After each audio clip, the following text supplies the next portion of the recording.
Welcome to Cannabis Health Radio, a podcast where we share stories from people around the world who are using cannabis as medicine.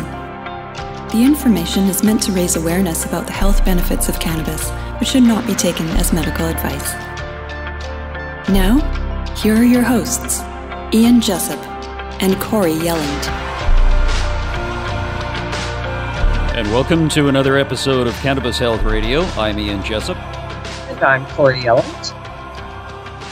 I was astounded to find out that 40% of people by the age of 40 have degenerative disc disease, and by the age of 80, approximately 80% of people have it. Degenerative disc disease starts with damage to the spine, but in time, it can affect other parts of the body. Our guest today has had over 15 vertebrae fractures, degenerative disc disease, scoliosis, sciatica, osteoporosis, osteonecrosis, osteoarthritis, and spinal stenosis. And joining us from Virginia to tell his story is Garrett Vogel. Garrett, what I say when people have so many issues is, man, you were a mess. Yes, I really was. There was a while there where I was really just, it was day to day. It was really just waking up and being happy that I didn't break a vertebra in my in my sleep, because that's where most of them would happen. None of my vertebra fractures were from traumatic events. They were all from when I was sleeping. Wow. And I would go in there with a burst fracture, and the doctor would get up to me and be all serious and be like, if you rolled your car, or if you did something, or if you fell from somewhere, you need to tell us so we can look and see what else is maybe wrong. And I'm like, no, you can ask my now ex-wife, but my wife at the time, I'd be like, you can ask my wife. I just woke up in screaming pain and had to get here. And when they started looking through it, they were like, we can't even do the surgery to be able to fix them, because you have osteoporosis throughout your body, and also now having osteonecrosis in my knees, which means I can't get a knee replacement either. But I've been finding that cannabis has been helping me with a lot of my problems, and have actually helped a lot of my bone density tests. I've been seeing an improvement in all my bone density tests with the more RSO that I use. Is that as a result, the bone density test, is that as a result of something you were born with? That is the big question, because my dad was in Vietnam. He was in military intelligence. He was stationed in Saigon. He was heavily exposed to Agent Orange. He had prostate cancer, which was automatically said to be from Agent Orange. Mm-hmm. When my back started doing all this, we started doing research on what things could cause this. And now I'm actually in a fight with the VA, the Veterans Association, because they have found that children of Vietnam vets can get spinal problems through Agent Orange getting through their DNA and their genetic coding. And I was a college baseball player. I was a catcher. Never broke a bone. From anything traumatic. The only bones I've ever broken were from sneezing or in my sleep or something like that. And I was also a scratch golfer. And so I was able to use my back a lot. And then it just, what I like to call, my body starts to crumble.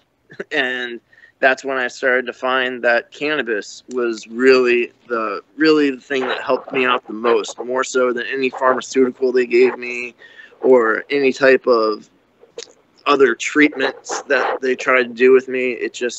I found cannabis to be really the true potential in treating countless ailments. How do you consume your cannabis? I consume my cannabis multiple ways. I love my RSO. I only use probably a very little bit, probably about the size of a grain of rice, or two, and I use that in the morning. I use that sublingually. I just put that on like a peppermint mint, and that helps settle my stomach too, which also I've had problems with, where it was so bad they thought I had Crohn's, but then they found out eventually that it was just IBS, but pretty severe, that I had hurt some of my intestines. And so that's when I really found cannabis to be the true helper for me, because that's when it started settling my stomach. And that's when I found that taking like vaping or taking dabs really helps my stomach settle, and that also helps my pain. So, and also I make my own topicals. I get coconut butter and coconut oil, and infuse it with some shake, and I'll have that rubbed on my back where all my fractures are at, and I'll rub it on my knees, and they'll be like the size of like grapefruits, and then it'll just come back down to normal within like 2 hours. And so Wow. I found cannabis really, like, my endocannabinoid system really does get stimulated through cannabis. I found that to be that's the only way to really stimulate any system in my body to actually start healing. Garrett, were you a cannabis user prior to having all these medical problems? Actually, when I first started, my best friend, who I'm still best friends with till today, he was a little bit older than me, and he took me out one night and went to this party and smoked. And during that time, I was like, oh my God, I don't have to go to the bathroom. Like, I'm not having anxiety. I'm feeling normal. I'm not feeling like stoned, like in the movies with Cheech and Chong. It made me feel more level, made me feel more even. And that's when I found out with our endocannabinoid system, that if we really stimulate it the right way, we can have the entourage effect, where it means everything is firing off at the right time, at the right place, and can really help stimulate other systems in your body, your immune system, and other things like that. The more I learned about it, and I was just like, oh, once I found out about it, I found that would be my medicine. Garrett, given your state of health with the 15 fractures in your vertebrae, are you in a wheelchair at all? I'm not in a wheelchair, but I have to use a cane or walker. I have a pool in my backyard, luckily enough, and so that helps me help my muscles like stay strong and not have them go to waste too, because not being able to use them. And so I found that to be very helpful, but for the most part, just get along with a cane. Garrett, how old are you? I am now 35.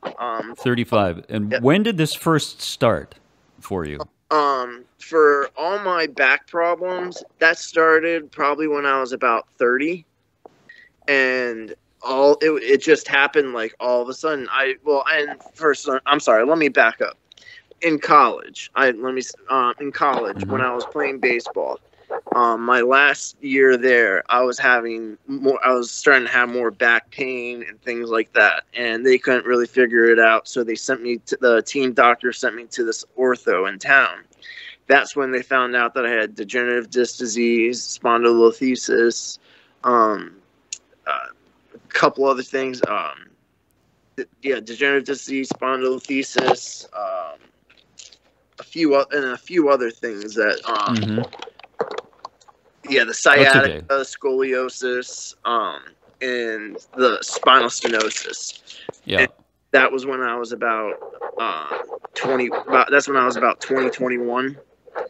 And that was for my back. Before that, it was really like for my stomach. I was having really bad stomach problems. And then when my back really started hurting, they wanted to put me on a fentanyl patch. And so I tried the fentanyl patch for a little bit and decided how much I hated it. That it was a constant it was constant medicine. There was no downtime for you to like feel normal. And so I was like, no, I can't do this. And so when I got off of the fentanyl patch, I used cannabis to help me get off of it. And it really helped with the detox. And I wasn't throwing up as much. I was still having symptoms, but they were really calmed down a lot by the use of cannabis as well. But that's just me. That's when it comes down to that. That's when you go to your doctor and you tell them what's going on. That's the main thing I have to say, though, is make sure that when you're using cannabis, that you let your doctor know. Most won't care, but it does have to play. It will have something to play with what medications they can give you. And so I always just tell people that, because I'm a certified bud tender as well. And so when I got that, I just started really trying to help people and steer them in the right direction for what problems they had, and like what kind of program to put together for them to make them feel better, and just stuff like that. So once I got that, I really started getting involved. And so, Garrett, how much oil would you say you take a day? And is this multi-strain oil you're taking? And are there particular strains that you find more helpful for your particular condition than others? All right. Can we do that one by one? Yeah, absolutely. I probably go about two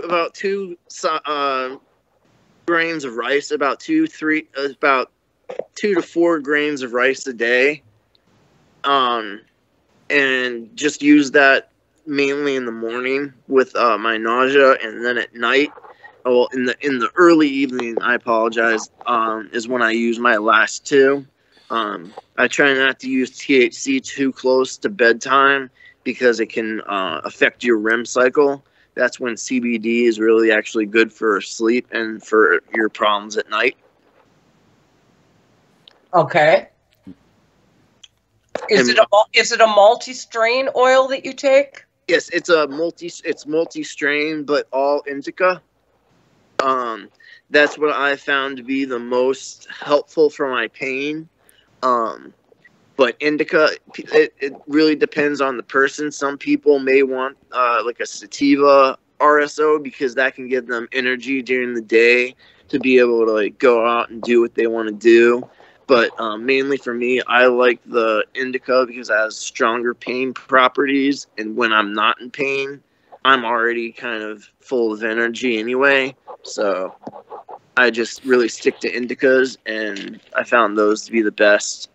Are there particular strains that seem to help more for, say, your back issue? Yeah. Yes. I found gelato has been really good to me. Also, I have. If you give me 1 second, I'm sorry. I label all my cannabis, and so I'm going to have to make sure I have it correctly named.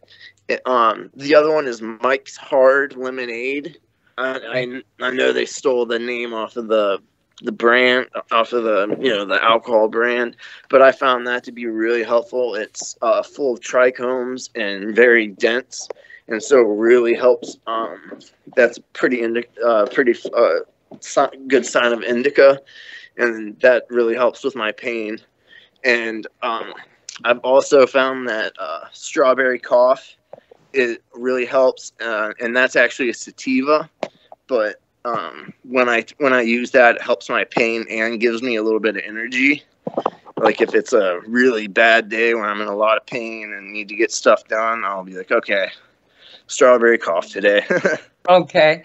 Do you take CBD in any significant quantity? Yes, I use CBD before I go to bed every night. Because I mentioned before, THC affects your REM cycle. And so I already have problems with insomnia from like pain, and I found that CBD at night really helps me relax. And I find about like an hour and a half later, I'm pretty like drowsy. Right. So to be clear, we're not talking about the CBD you buy at 7-Eleven, correct? Oh yeah, no. This is true CBD. Like people need to stay away from like the 7-Eleven and like Kroger brands or whatever. They need to actually go to legitimate places where you can see the farm, like where they have information about the farm that it came from, all the tests that go through it to make sure that there's no like heavy metals or anything like that when grown, because some people can just be like, hey, yeah, this is RSO, and all it is just hemp, pressed hemp seed oil and a bunch of coconut oil, and that's it. And they're pretty much just selling you coconut oil. Garrett, have you been in touch with other children of Vietnam vets? Actually, no, I haven't. Surprisingly, there's not I haven't been able to find a Facebook group for them. Okay. What do you think your life would be like today if you had not resorted to cannabis for your treatment? Wow. I know I would be on pain medication every day. The one pain doctor I went to go see, there's really two schools of thought about the pain centers that I went to. One thought like he's going to have to be on pain medication for the rest of his life. He's not getting any better. I've been told I have the bones of an 80-year-old postmenopausal Asian woman. That's how bad my bones are, because usually Asian women have the worst, best chances of osteoporosis and osteoarthritis. And I think if I was not able to use cannabis, I would be fighting the opiate war that's going on right now. And if I went to another doctor that's a pain doctor that doesn't believe in giving pain medication, he would be giving me the same pain shots over and over that I've had that don't work. I've had one where they soldered off a nerve that was supposed to make it it was supposed to make my lower back feel better. And it actually hit a nerve that affected my groin area, and I was screaming pain when I went to the ER for that. And they were like, "Well, he must have hit a different nerve or something, and it'll heal back, but it'll just be discomfort for a while." And I'm like, yeah, it's a hell of a place for discomfort. Exactly. For 2-3 weeks. Wow. And so I would be having to deal with that, and I would be having to find all sorts of ways to be able to control my pain, which is scary because that's what's led to this heroin problem and this opiate problem. Is people will do anything that they can to be able to relieve their pain, and they need to start being able to try cannabis and start seeing that can help them with their pain and let them be able to heal physically, mentally, and spiritually. I really believe that it does. It really, cannabis just doesn't help us physically or mentally. I really think that helps us spiritually too, because once we're all feeling like we're feeling good and we actually feel like at harmony with ourselves, we become better human beings, because we want to see the world get better. We want other people to know about this amazing potential of this plant and what it can do. We need to be following Israel's example. Israel's been doing great research, and Dr. Meshulam is my hero. I've met him, Garrett. Oh yeah, I was gonna say that's one of my people that I want to meet before I die. Well, before he dies. But he's oh my God, I would love it. I've read so much of his research and stuff. I feel like I know him. I've seen all of his interviews, everything, and he's the best. I'm so jealous. So, Garrett, before we started recording, you were talking to me about that you had a seizure. Do you want to sort of explain that? Oh, yeah. I had a seizure. I had a seizure problem for about 2 years. They really couldn't figure it out. A lot of it really was, I at that point, it was tough for me to be able to get cannabis. To be able to get cannabis, I would have to wait for a week for somebody to be able to help me with cannabis, and it was really like medical. I was not trying to do anything. Like, I'm not trying to like I don't roll big joints or anything. Like, I just take 1 or 2 hits at a time to be able to get myself even. And so when DC was thinking about legalizing cannabis, they had all their delegates sit up, and so citizens could come and tell their stories of why they think it should be legal or not legal, or, you know, what they want to be able to say about it.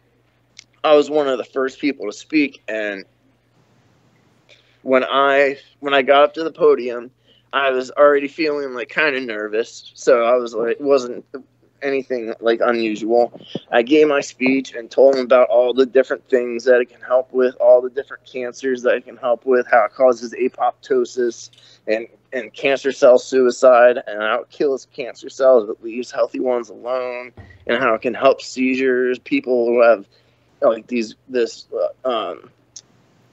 like Charlotte, who's having hundreds of seizures a day, is now doing so much better with CBD.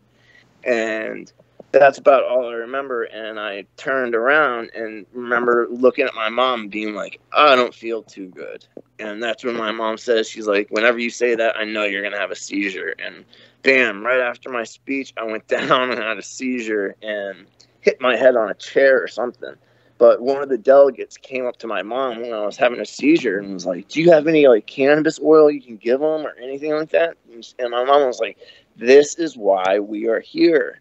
And that's the other good thing, is I've gotten my mom to be my biggest advocate about cannabis. She before really didn't believe in it. Like, when it was first like 2004 and stuff, she's like, oh, it's just trying to get high. But when she saw the progression of how it helped me more than pills, and how it would change my day from in the morning throwing up and going to the bathroom, throwing up, going to the bathroom, that I would just take a couple hits and then be able to be like, hey, Mom, I'm hungry. And be like, oh my God. And it's helped me gain a much needed 50 pounds. And because I was so skinny from before, and that it was just like they really didn't know what to do. And when my mom saw cannabis working, she became my biggest advocate, and she still goes to meet with normal conventions with me. She went to Seattle with me to go, so I could go to Canicon and get my blood tender's license. And she's been the one who's really tried to get me to tell my story and to be able to start helping other people. And that's what that's my main goal, is to be able to someday be able to work or own something that I can help people and have them sit down and be able to set out like a regiment for them. Like, every day you start your morning off with this. And then if you start feeling bad in the afternoon, you can choose between one of these two things to try to like make you feel better, and try to do it like how they would now with like at vitamin stores, you know, when you go into like a fancy vitamin store, how set out like a whole regiment for you to take every day. I would like to be able to do that one day with patients and be able to help them so they know what to do every day. And a lot of that takes the fear out of it. Yeah, good for you. That's great to hear. I want to go back to something you mentioned earlier in our discussion here, is that you've had a bone density test. Yes. And as a result of using cannabis, your bone density tests are getting better? Yes. They've actually, since using more RSO on a regular basis, they have found that my bone density is actually starting to get better. My what's actually crazy right now is my vitamin D level is high. It's not too high, but it's high to where it was compared to before, from like 2 or 3 years ago. And now they're just like, hey, like, we need to start like watching how much calcium you take, and you know, and that my bones are actually just starting to get a little bit better on their own. And it's not going to fully heal, but it does help them become a little bit stronger, so I can do more activities and be able to strengthen the muscles around it, so the muscles can be able to like keep everything in place and like be a shock absorber for it and all that. Yeah, it's fascinating how you deal with it. What's it like for you on a daily basis when you wake up in the morning, do you kind of move your body to see if anything happened during the night? Usually I can tell, like right when I wake up, I found it's funny you say that because, when I do wake up, I kind of like, my mind has gotten to the point where it's like, okay, yep, nothing broke. Like nothing broke tonight. And, now the main problem that I'm having is just dealing with the osteonecrosis in my knee in the morning. And that makes it really tough to move and be able to get some flexibility with. So I have to get up and just start exercising that right away so I can get around without too much pain. Garrett, what exactly is osteonecrosis? I mean, necrosis is death, right? Yeah. So osteobone. So yeah, means my bones are dying. Oh. But with cannabis, you got a new life in your bones. Yep, they're starting to see an improvement in my spinal area, and they're starting to see like improvement there with my knee. That's going to be another test here in a few months probably, and see just because what really was bad. I went to go visit my daughter a month ago in Massachusetts.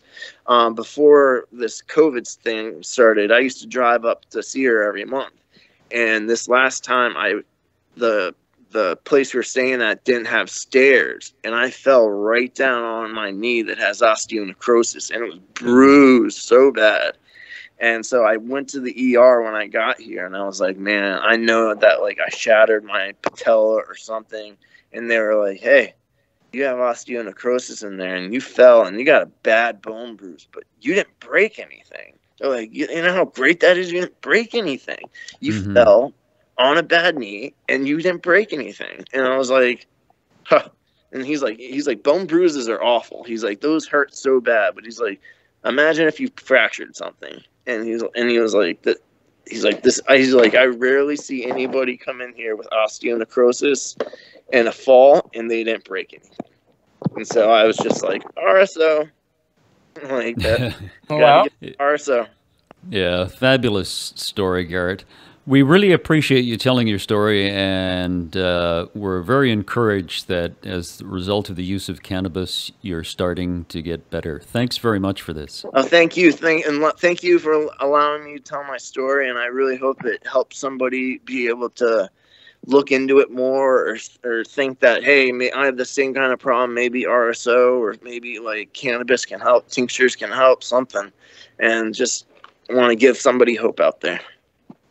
Great. Thanks, Garrett. Thank you so much. Thanks so much, Garrett. Nice meeting you. And it was very nice meeting you, ma'am. Thank you so much. I really appreciate the opportunity. You're welcome. Thank you. Take care. Bye. Bye-bye.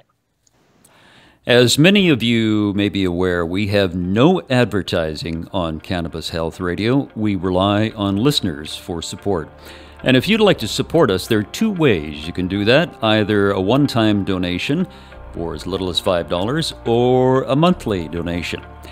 If it interests you, go to our website, cannabishealthradio.com, and a pop-up window will guide you through the process. And for all those fabulous folks who have made donations over the last months and weeks, we greatly appreciate it. We're extremely grateful and like to thank you for that. Thank you for your kind support. And with that, we'll be back next week for another edition of Cannabis Health Radio. Thanks for listening to Cannabis Health Radio.